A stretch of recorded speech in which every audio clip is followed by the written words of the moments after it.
Second day na nga pala ng KOL Brawl dito mga kaibigan. Tapos yung makakalaban naman namin dito ngayon pre, sila Okata, Ma'am Jasmine, si Yonan na mamangga ng e-bike, si Chelsea at saka si Lay mga pre. Nagulat nga ako kasi binan nila si Lapu-Lapu, tas binan din nila si Yuzong. Binan nila yung 2 sa 3 hero na ginagamit ko pre. Mukhang kailangan ko na talaga ilabas si Ruby. Never mind. Walang tuloy ako ng choice kundi gumamit ng Arlot. Binati ko nga pala dito sila ng Happy Dirt Bay kasi nga pala birthday niya nung araw na to. Hindi ko lubos akalaing dadating ang araw na magtatapat tayo sa XP Lane Lay. Wasing!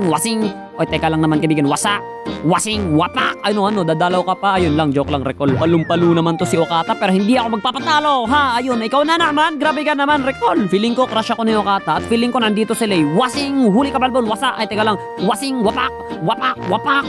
Hi, Lay. Why are you cutting the laning? Wasing! Wee! Wasing! Ay, teka lang. Wasing! Wow! Wasing! Wapak! Wasing!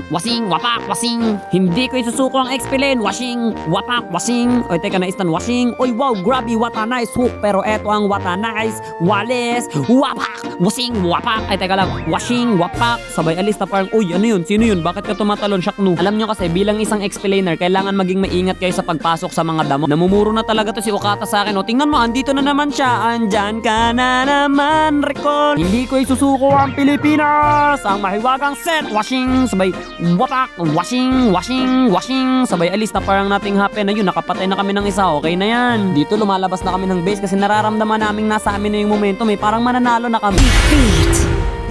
Ayos lang, di bawi na lang, may laban pa naman ulit kami sa Lunes. Di ba? Pag natalo, bawi. Kaso puro na kami talo. Di bawi lang ng bawi hanggang sa bawian na tayo ng buhay.